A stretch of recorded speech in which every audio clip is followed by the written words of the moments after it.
Okay, so for these notes, we are going to be talking about factoring quartics. So factoring quartics is a lot like factoring quadratics, which is what we've been doing. Those would be trinomials with degree 2, with an exponent of 2. So on this first one, I want us to just practice factoring like we have been. So remember, we always put something at the front of our parentheses that multiplies to give us that first term. So x and x. Now we need to think of something that multiplies to give us 12, adds to give us 7. So we have a sum of 7, product of 12. So multiplies to give us 12, that would be 3 and 4, and I could add those to get 7, and I need them to both be positive. So this is what we've been doing. And it does work. We can prove it by FOILing it back out. So x times x would give us x squared.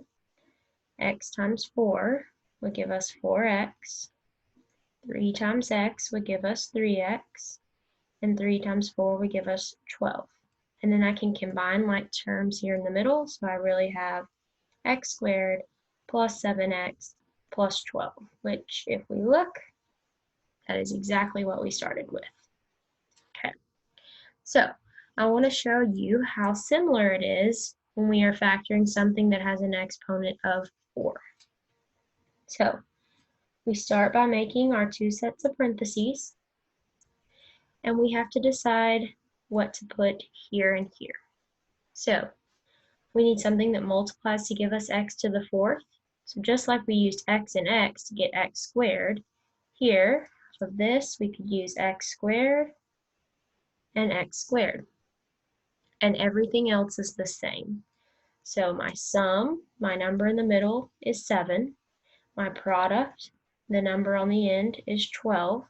And we still are thinking what multiplies to give us 12, adds to give us 7. Again, that would just be 3 and 4. So I plug in my 3, I plug in my 4, and I want them to both be positive. So it still works the exact same way. The only difference is what we put in the front has to multiply to give us degree 4. I can prove to you that it works by FOILing it out. So we would have x squared times x squared. We add the exponents, we get x to the 4th. X squared times 4 would be 4x squared. 3 times x squared would give us 3x squared. And 3 times 4 would give us 12. I can combine my like terms here in the middle, 4x squared and 3x squared. Then I would have x to the 4th plus 7x squared plus 12, which is exactly what we started with. So you can see that we use our same rules for factoring. So you do not need to prove it to me every time, but now that we know the rules are the same, we can use it on the rest of these examples. So number 2, I make my two sets of parentheses. I need something that's going to multiply to give me x to the 4th. So again, we'll use x squared and x squared. So now I need to think of something that multiplies to give me 16 and adds to give me negative 10. So I could use 4 and 4, but 4 and 4 won't add to give me 10. So I must be using 8 and 2. So I would need them to both be negative. A negative times a negative would give me positive 16. Negative 8 minus 2 would give me negative 10.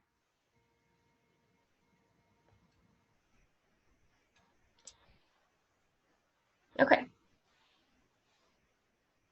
And number 3, we make our two sets of parentheses. We would need to put our x squareds at the front. This time we need something that multiplies to give us negative 14, adds to give us negative 5. Well, for 14, we know we're going to use 7 and 2. One of them has to be negative. It's going to be the 7, because negative 7 plus 2 would give us that negative 5 in the middle.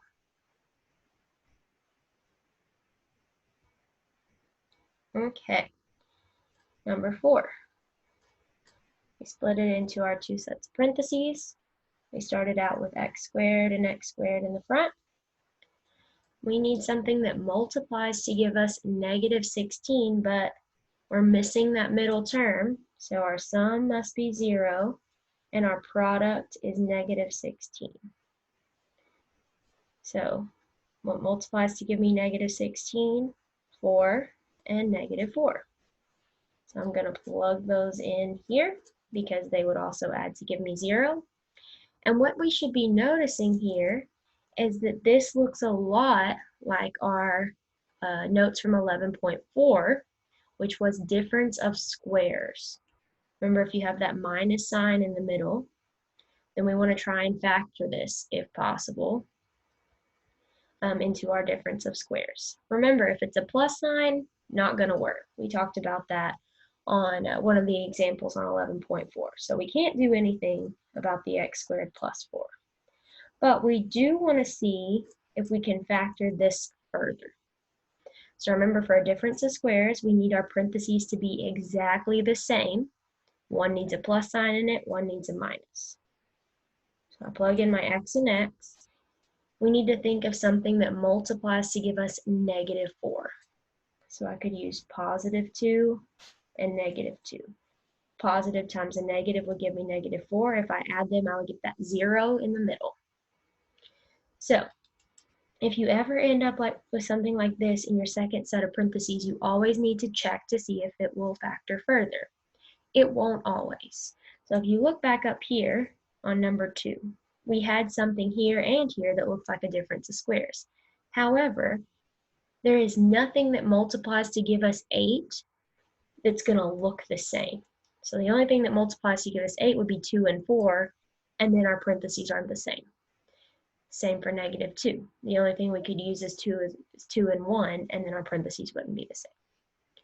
So you just have to check if you end up with something like this to see if you have a difference of squares. All right, number 5.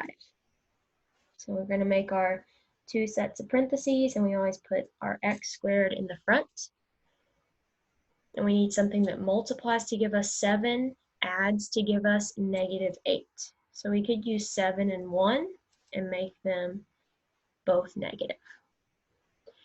Now that I've done that, we do have our minus here, so we're going to check for a difference of squares. Well, the only thing that multiplies to give us 7 would be 7 and 1. So that's not going to give us 2 parentheses that look the same. So I'm going to leave that one as is. All right, now I'm going to check this parenthesis. I need something that multiplies to give me negative 1 and will add to give us 0 in the middle. That would be a positive 1 and a negative 1. So this one will factor. I make my 2 sets of parentheses with x and x. We can put a plus 1 inside one and a minus 1 inside the other. So this was a difference of squares for us. All right, number 6. Make our 2 sets of parentheses. We start out with an x squared in the front of each. We need to think of something that multiplies to give us negative 20 and adds to give us positive 8. So 4 and 5 multiply to give us 20, but they will not add to give us 8. So we must be using 2 and 10. Okay, and we need a positive 8, so the 10 must be positive and the 2 must be negative. I can check for a difference of squares here, but we know the only thing that multiplies to give us negative 2 would be a 2 and a 1, which is not going to give us identical parentheses. And this one has a plus sign, so we know it's not a difference of squares. So we can't factor it any further. All right, number 7. We make our 2 sets of parentheses. And we start each one out with an x squared. We need something that multiplies to give us positive 12 and adds to give us negative 7. So we can use 3 and 4. I would need them to both be negative. So now we check for a difference of squares. 3 is not going to split into parentheses with the same numbers. So I'm going to leave it as it is, x squared minus 3. However, we should know that for negative 4, we could use an x plus 2 and an x minus 2. So it did factor further.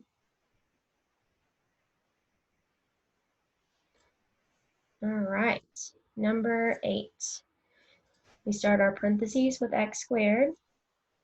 And we need something that multiplies to give us 4, adds to give us -5. 2 times 2 gives me 4, but does not add to give me 5, so I must be using 4 and 1. All right, and I must need them to both be negative if I ended up with a -5x.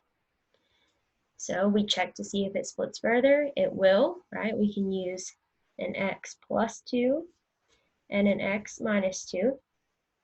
Then we check here, same thing. I can use an x plus 1 and an x minus 1. So in this problem, both of these were difference of squares and factored further.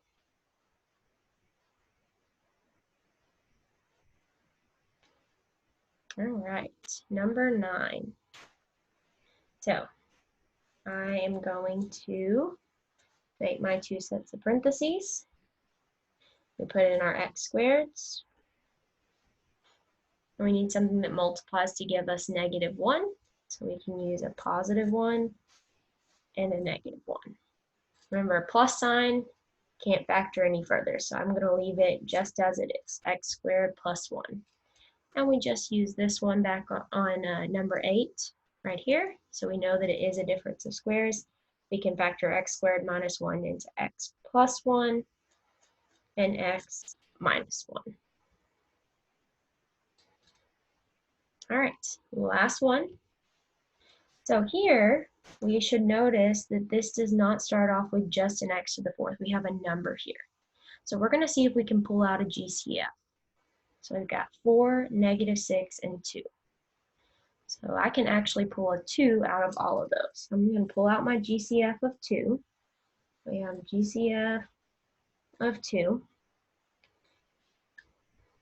And if I take or divide 4 by 2, I'm going to end up with 2. Still have the x to the 4th.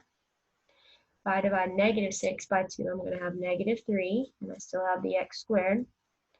And then 2 divided by 2 is 1. Still have a +1.